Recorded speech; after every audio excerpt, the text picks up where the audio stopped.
What is up? Welcome back to Reggie's World Sports. I'm Reggie, and before we get started, I just want to tell you guys to hit that subscribe button, like, comment, share this with your friends and family, and to continue to support my channel. Big as the Super Bowl. We're gonna get into these Atlanta Hawks, and for those of y'all that haven't been noticing, the NBA preseason is kicking off. It's kicked off a few days ago. The season's right around the corner. And look, man, it's almost that time of year. It's basketball season. And with that in mind, again, I want to talk about these Atlanta Hawks. And they had an interesting offseason. And for those of y'all that, didn't notice, like they traded DeJounte Murray. They got back Dyson Daniels. They got back Larry Nance, a couple of draft picks. They also drafted Zachary Reggie. So they've had a productive offseason. But, if you look at kind of like the perception of where the Hawks are, there's kind of like this perception of, they're stuck in the middle. There's this, look, they're stuck in the middle. People are wondering why the Hawks haven't moved on from Trae, where they're heading. They're kind of looked at as this team that's kind of in limbo, and people kind of expect them to be a playing team. If you look at their, the Vegas over-under win total is at 36.5. And so there's kind of like this assumption that, the Atlanta's going to be, a playing team, a mediocre team and whatnot. But I'm here to tell you guys, I think this Atlanta Hawks team is going to be better than people think. I do. I think this Atlanta Hawks team is going to surprise some people.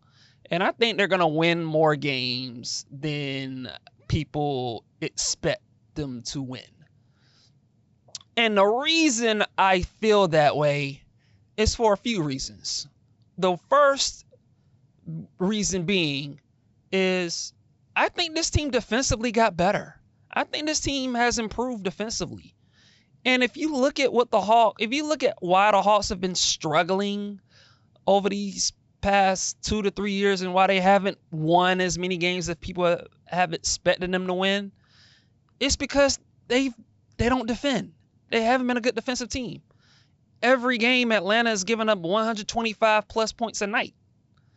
And if you look at what they've done this offseason, they got better on that end to me. They got better defensively.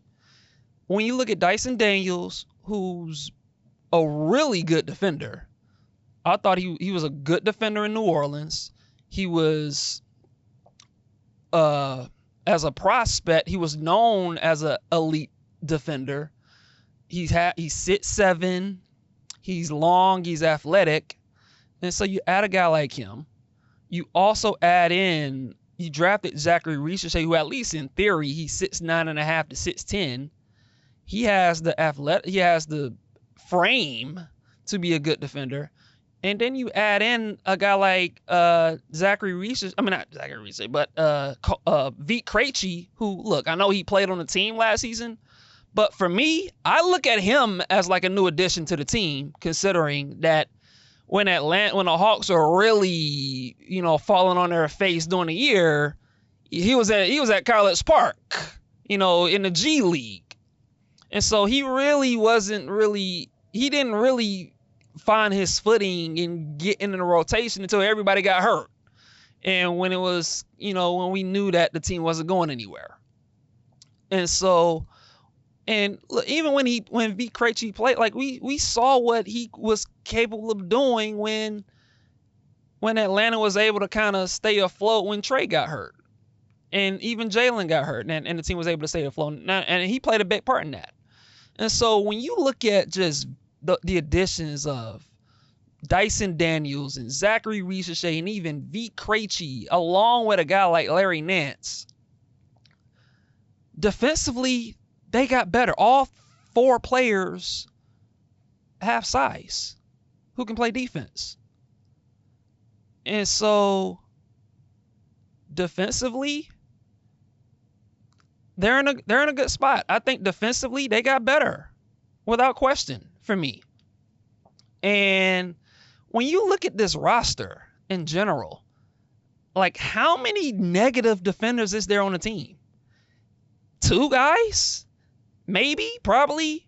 And if you look at the guys that you could consider to be negative defenders, it's Trae Young and it's Bogdan Bogdanovic. And those 2 players are happen to be probably maybe the 2 best offensive players on the team, or at least the 2 most proven and best offensive players on the team.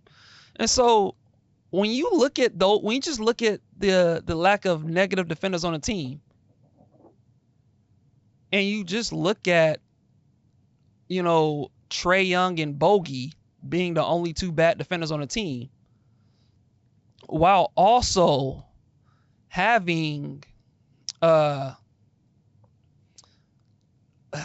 also you have like the rest of the guys having just the when you look at Jalen Johnson and V. Krejci and Dyson Daniels and Reese Shea and Larry Nance and Capella and Onyeka, like these are all like pretty solid to even above average defenders.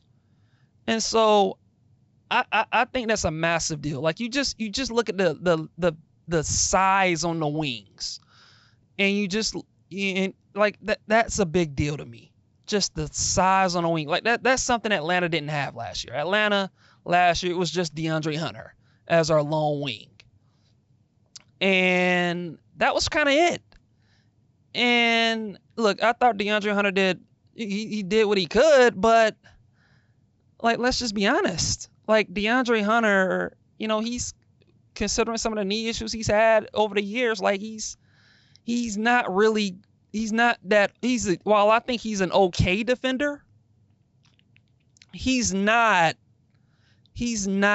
that all NBA high level guy that he was projected to be. And so just having more depth with DeAndre Hunter is a big deal. And so defensively, like when I look at this Hawk team defensively, there's no reason why this team can't be a top 20, at least like a top 15 to 20 defense. Like there's no reason why this team can't be at least in the middle of the pack in defense, if not even better than that. Like defensively, this team should be, when you look at the players that they've added on paper, this team should be easily the best defensive team of the Trae Young era. And that's a big deal, because if you look at where the Hawks have been ranked defensively while Trae Young has been on the Hawks, they've been in the bottom 10 five of his 6 years. In the 1 year in which the Hawks weren't in the bottom 10, they went to the conference finals. And so defensively, this team should be much better this season. And if they're not better defensively, then it's just going to be another disappointing year. But I think this team should be better defensively. Which brings me to number 2 as to why I believe this team's going to be better than people think. It's Trae Young. And look, I think Trae Young is easily at this point, he's the most underrated star player in the league. He doesn't get his just due, in part because the team hasn't won enough. I think Trae Young is underrated. I think he's underappreciated. And quite frankly, I think he's disrespected. I think he's the most disrespected star in the league. And I don't even think it's close. And look, I say all this to say that I think Trae Young is going to have his best season of his career. I think with the way that this roster is built and the way this roster is shaped up, I think Trae Young is en route to having the best season of his career. And it's because the collection of players that the Hawks have acquired or drafted, they all fit. They all complement what Trae does and doesn't do well. They complement. They like I said, between Zachary Richeche and Dyson Daniels and Vit Krejci and even Jalen Johnson having his increased role, all of these guys, they fit around. They're all long. They're all athletic. They all don't need the ball in their hands to make an impact. They can all move off the ball. They can all cut, dribble, pass. They all make quick decisions. They all don't need to dribble the ball 5-6 times to get to get a shot off or take a contested mid-range shot or whatever. Like they all have high IQs and they all play the right way. And I feel like all of these guys that the Hawks have next to Trae, talking about Zachary Richeche and Dyson Daniels and Vit Krejci and Jalen Johnson and Larry Nance, and like all of these guys to me are guys that are selfless guys that are willing to enhance Trae to do the stuff that he does best. And look, when you look at Trae Young as a basketball player, his passing ability is up there with the best in the league. He's an elite level playmaker, passer. I mean, you have your Nikola Jokic, and you have Luka Doncic, and you have LeBron and James Harden and Tyrese Halliburton. Trae Young is every bit as gifted and talented and an elite passer and playmaker as all of those guys, without question. This is a guy that's always in the top 2 or 3 in assists. He might lead the league in assists this year. Like, that could very well happen. And this is a guy that every year his assist numbers have gone up from 8 to 9 to 10 and a half, and he's inching close to 11 assists. He might get that this year. And so this is a guy that's an elite level playmaker. This is a guy that can throw lobs with the best of them. We all know he has an elite floater, and we all know he can hit deep threes. He's a threat from the 3-point line. And so he's just a dynamic playmaker. He's just a dynamic player. You know, and when I look at where Trae Young ranks as far as like players in the league, I think he's a top 20 player. I do. I know he's not ranked like that, but, and look, I get it. There's team success and stuff that comes with it when it comes to how, you know, the media ranks players. But in my opinion, I consider Trae to be a top 20 player. And when I look at him as a point guard, I consider Trae to be a top 5 point guard. I still do. I think Trae's a top 5 point guard. And so when you just look at, you know, where Trae is entering the season, to me, the talent he's just a dynamic talent. And I think finally he has a coach that I think that can finally enhance his abilities and what he does well. And you look at the players now. The Hawks finally have a group of guys that complement his play. And I didn't even mention Bogdan Bogdanović, Bogey, like if you just look at where the Hawks, where the Hawks have ranked, like when it comes to like metrics, like Bogey and Trae Young together on the floor has always been very good. Always. And it's because Bogey's an elite level shooter. And when with the attention that Trae draws, it opens things up for Bogey to shoot the ball, and he can hit threes, and he can even create his own shot and get to the basket a little bit. And he's also another guy. He's not a ball stopper. He doesn't need 5 to 6 dribbles to get to a spot. Like he's another guy that, you know, if the shot's there, he's gonna take it, or he'll just drive, or he'll pass. And so you look at, you know, Bogey, and here's the other thing with Bogey and Trae in this dynamic. One of the other issues I had with DeJounte's fit with Atlanta is you couldn't, number one, it was a lot of my turn, your turn basketball with Trae and DeJounte. It just was. And to me, I felt like that style of play, I think was a detriment to Trae Young at times, because you would watch DeJounte get in the rhythm and score well, but you would see Trae Young not score as well, and vice versa. Trae Young would get in the rhythm, but DeJounte would struggle, would probably be off shooting the ball. So it was just hard for both players to have it going offensively on the same night. And even worse so with DeJounte and Trae, just those two together just made it more difficult to play bogey with Trae and DeJounte. Like, Trae, DeJounte, and Bogey were probably 3 of the 5 best players on the team. And you couldn't play Bogey and Trae and DeJounte all together because it would just be an issue defensively. And so that was a massive problem. Like, I can't remember the amount of times late in games where I felt like Atlanta could have won had they played Bogey instead of DeJounte, or if Bogey was just out there on the floor. And it was just hard to just play those 3 together, again, because of, the defensive limitations and challenges that those 3 presented.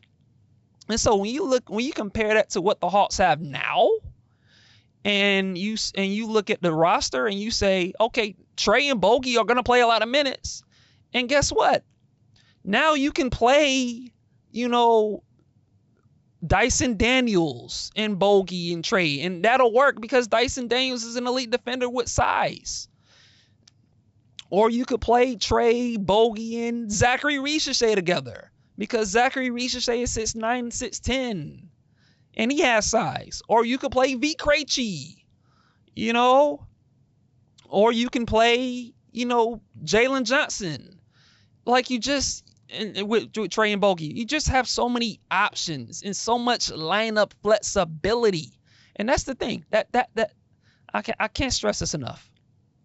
The lineup flexibility that the Hawks have now is miles ahead compared to what they had last year. Last year it was basically just DeAndre Hunter, and that's just kind of what it was. Like, he was your only wing option.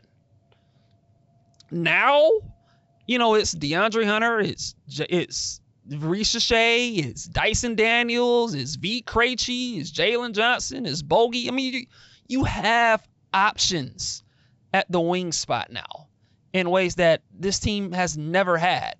Like, the wing depth that the Hawks have now the Hawks haven't had this level of wing depth in about 8 to 9 years.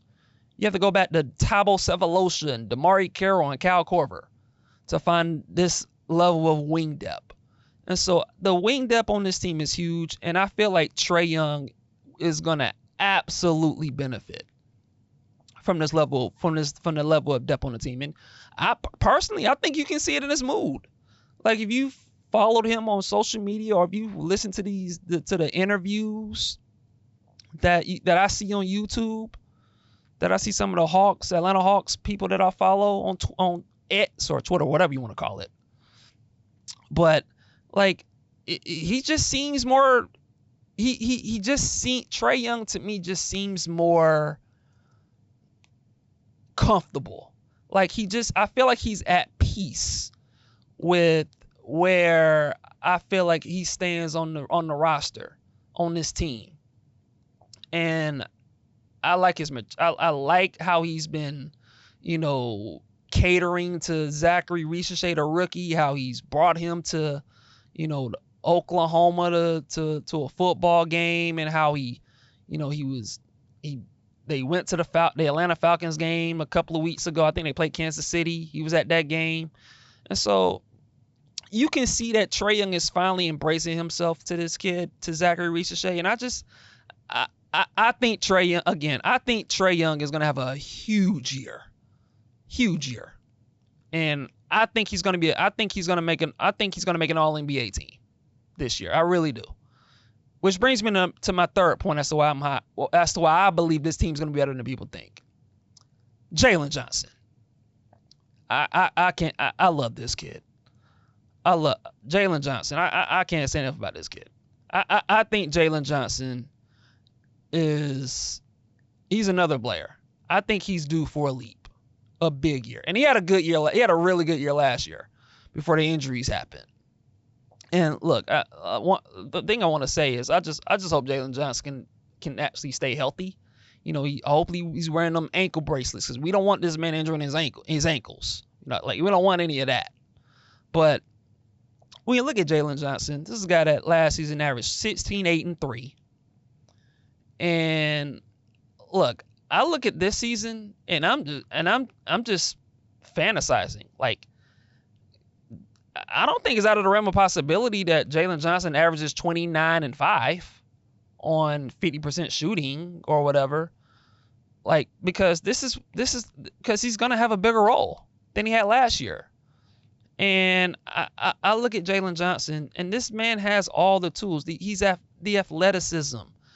His transition scoring is unreal. He's an elite transition player. He can grab and go coast to coast. He can dunk. He'll dunk in your face. He can catch lobs. He's a really good passer, especially in transition. He can find open shooters. He's good when it comes to just, when he's, setting screens for Trae, and Trae gives him the ball and he finds the cutter near the rim. Like, he's good at that type of stuff. And so I look at Jalen Johnson, and for me, the step for him is can he improve his half court scoring? Because we all know he can score in transition.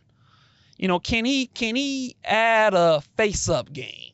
The one thing I will say about Jalen Johnson is, when he's asked to create for his own offense, he loves that, he loves that fade away mid-range shot. Like, I feel like that's his favorite shot.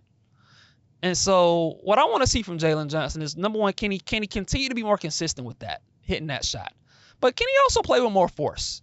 He sits, and like I said, he sits 8.5, 6'9", and I think he's like 230 pounds. Like, he's a pretty big dude. Like, if I'm Jalen Johnson, use that aggression. Play with,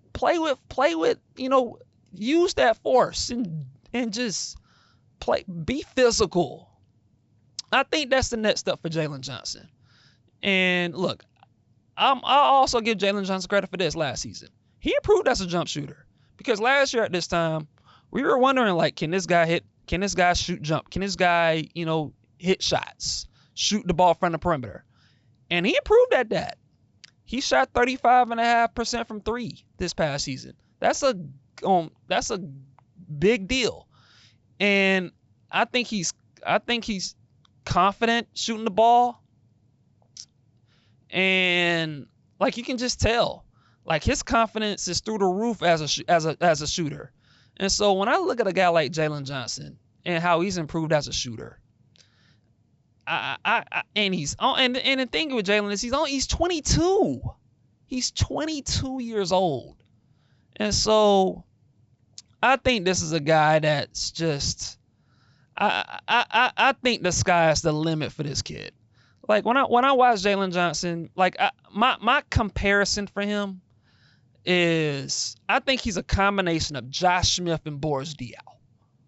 That's what I see when I look at Jalen Johnson. And for those of y'all that know Josh Smith, y'all look, we know how much of a headache he was, but we all know this with Josh Smith. When he had it going, dude was spectacular as a basketball player. Just a dynamic player who could just change the game with his athleticism. I think Jalen Johnson is that, plus with a real basketball IQ. Like, that's how good I think Jalen Johnson is. Like, think of how good Josh Smith would have been had he had, like, the intellect, the consistent intellect of a Boris Diaw, who took good shots, who was careful with his shot selection, who always played to his strengths. That's what I see when I look at a Jalen Johnson and what I think he could be. And so I think the world of Jalen Johnson. I think for me, like, last season, even though he had a really nice breakout year. Even though he had a good year last year, I never really felt like the national public got a real glimpse of like how good this kid is or how good this kid became. I think this season that's going to change. This season, Jalen Johnson is gonna show the basketball world that this dude is one of them ones. That this dude is dynamic and this dude is a legitimate all-star caliber player. And I look for Jalen Johnson to showcase that this season. And so I'm very high on Jalen Johnson. Which brings me to my last reason why I'm optimistic and really believe that this team's going to be better than people think. And that's Quinn Snyder. I don't think Quinn Snyder forgot how to coach. Like, I know last season happened. Last season was a disappointment. And I'm guilty of this. Last season, I was in on this team last season. And they burnt me. The Hawks burnt me. But they also burnt me because I overestimated Quinn's ability to fix the DeJounte Murray Trae Young pairing. And they were also injured. But like, I'm as an honest person, like, look, Trae and DeJounte again, they just didn't work. And to me, that's why the Atlanta Hawks failed last season. But I feel like as it pertains to Quinn Snyder, I feel like that shouldn't like damage Quinn Snyder's reputation or whatever. Like, Quinn Snyder to me is still a really good coach. And when I look at this roster, and when you look at the fact that this team does have more positional size at the 2 through 5 spot, and they do have more wing depth, and you do have an all-star like Trae, this roster to me fits with what Quinn Snyder wants. You know, quick decision makers, size, length, you know, versatility. And I look at Quinn Snyder, and you just look at his resume with what he did in Utah. This guy was an elite coach in Utah. 6 out of his 8 seasons, the Jazz made the playoffs. In 4 of those 6 seasons that the Jazz made the playoffs, the Jazz had a winning percentage of over 59 or better. 59% or better. And so this is a guy that all he does is win games, and all he does is maximizes his talent. Look at that. Look at some of the Jazz teams that he's had. They don't knock your socks off when it comes to talent. Like, I still remember the 2017-18 year where Gordon Hayward walked, and you had you had Rudy Gobert, and you had a rookie in Donovan Mitchell. He was a rookie, and you had Ricky Rubio and Jay Crowder and Derek Favors, and like, that team was projected to win 40 games by Vegas during that year, the 2017-18 year. You know how many games they won that year? They won 48. They were a top 5 seed. And they won a first-round series against Oklahoma City. That team that had Russell Westbrook and Paul George and Carmelo Anthony. And that team and that Jazz team was led by Rudy Gobert and a rookie. And you compare that to this team, and you have Trae Young, and you have an emerging star in Jalen Johnson, and you have a veteran in Bogey, and you have just intriguing young talent like, you know, Zachary Ricochet, who's a rookie, 6'9", and you do have Dyson Daniels and V. Krejci. Like there's talent on there's some untapped talent on this Hawks team. Now, it might not be proven talent, and I get that, but there's some talent on this team. And you look at the players that I named, and you're telling me that that Quinn Snyder can't get this team to be around 45 wins? You know, 44, 45 wins, 40, you know, somewhere in the low to mid 40s. Like, I think I believe that's absolutely in play for this basketball team. Absolutely. Now, look, I'll also say this regarding regarding, my thoughts on Quinn Snyder in this Atlanta Hawks team. Look, I'm not saying that the Hawks are gonna be, a locked top 4 seed.